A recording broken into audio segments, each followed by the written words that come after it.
Hey everyone, Mr. Harvey here. Let's continue and finish our lecture on chapter 16 today, ladies and gentlemen. And today we're going to be talking about women and modern thought. And we're going to be focusing specifically, ladies and gentlemen, on some of the intellectual thinkers and some of their ideas and how they connected and pertained to women at the turn of the century, late 1800s, early 1900s. And we're going to be talking about some other feminist movements during this time. So let's get started.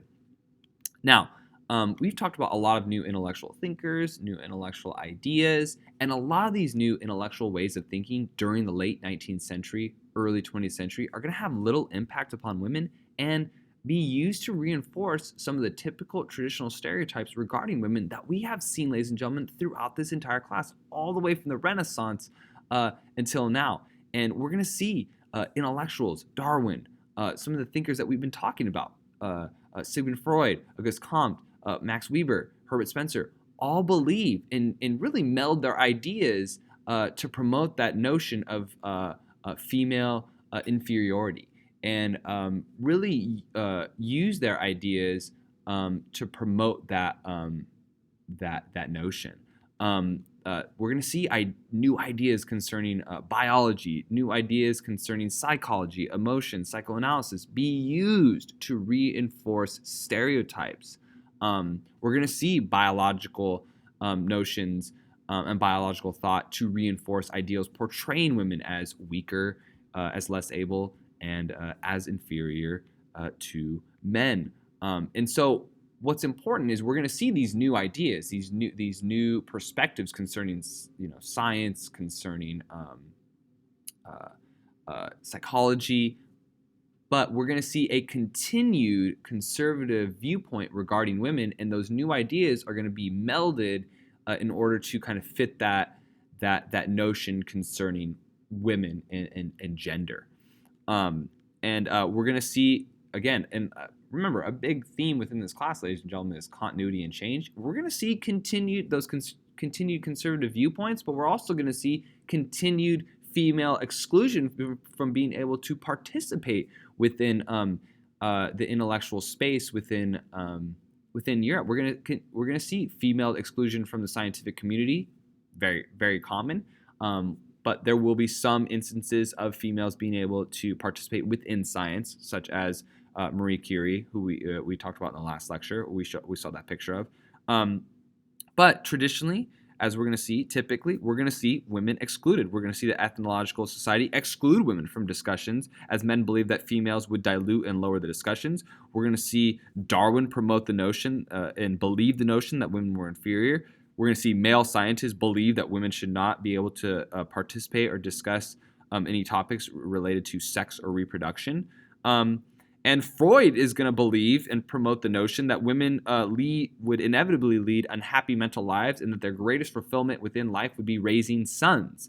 Later on, we're going to see some distinguished female thinkers, psychologists Karen Horney and Melanie Klein, challenge Freud's views. But the main point that I want to get across within this, ladies and gentlemen, is these new types of thinkings are still going to be melded and kind of transformed in order to fit that traditional conservative narrative regarding women. Okay, and a lot of scientists are going to believe in women's inferiority and try to meld their notions, their thinking, their ways of thinking to fit that narrative, to fit that narrative that. And that belief of female inferiority. All right.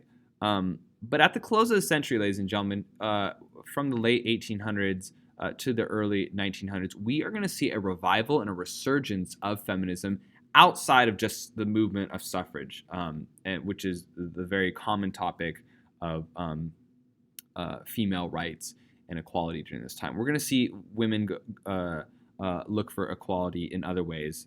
And not just in suffrage. And one of the things that feminists are going to challenge and go after, feminists are going to start challenging laws regarding sexual double standards and male domination of the family. And we're going to see women and feminists go after laws regarding prostitution.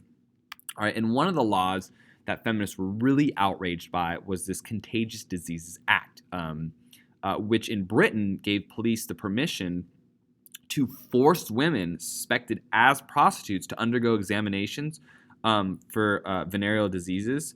And if found to have a disease, a woman could be locked in a hospital. And what really outraged and upset women was not only women being locked in a hospital, but the law took no action against any of the males.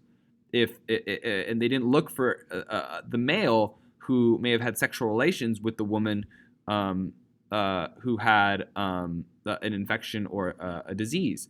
And they were really upset that the law took no action against males, was clearly designed to protect men and not women from infection. And a lot of women, especially in the middle class, were angered by these laws, as they believed that instead of locking women up in a hospital, they believed that the underlying problem for prostitution and the best way to help some of the prostitutes and this issue of prostitution was economics, and to help them with wages and their economic vulnerability. But the women were really upset because this Contagious Diseases Act was a law designed by men, under the control of men, and they believed to protect men. And so we're going to see the Ladies' National Association for the Repeal of the Contagious Diseases Act, led by Josephine Butler, achieve its repeal in the 1880s. All right. Now we're going to see Austrian feminists. We're going to see Austrian feminist movement and other feminist movements in Europe as well. We're going to see the Austrian feminists combat government regulation of prostitution. In Germany, we're going to see women's groups be divided over those who would penalize prostitutes and those who saw them as victims of a male society. And there's certainly going to be that discussion. We're going to see feminist groups that demand the abolition of laws punishing prostitutes while not questioning their customers and challenging the double standards of men and women. We're going to see in Germany feminists form the Mothers Protection League, which contended that both married and unmarried mothers required the help of the state for pregnancy and childcare. And in Sweden, they're going to be arguing, feminists are going to argue that motherhood is so important that the government, not husbands, should be supporting mothers and their children. So a lot of movement, ladies and gentlemen, towards over issues regarding prostitution and helping mothers when it comes to childcare and pregnancy. A main goal of the feminists during this time, ladies and gentlemen, was to live in a society where women and men could control their own destinies. Some women are going to become active in socialist circles. They believe that socialism could help them facilitate major reforms when it came to women's rights. We're going to see literary circles start to articulate feminist arguments for women. Virginia Woolf is going to be a part of this movement, and she's going to be concluding that male and female writers should be able to think as both men and women and share their sense of each, and that women need to have their own space to not be just dominated in every single male institution. That women need to have their own space, not dominated by a male institution. Women need to have the right to participate in intellectual life.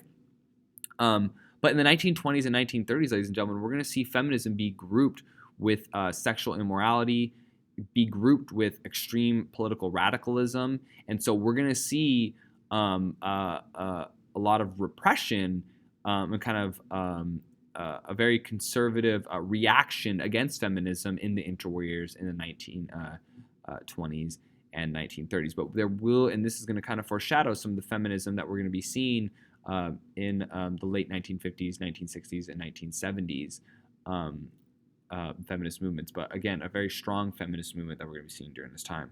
All right, and here is a picture of Virginia Woolf. All right, ladies and gentlemen, that is it for Chapter 16. Thank you so much for listening. And next up is Chapter 17 about imperialism.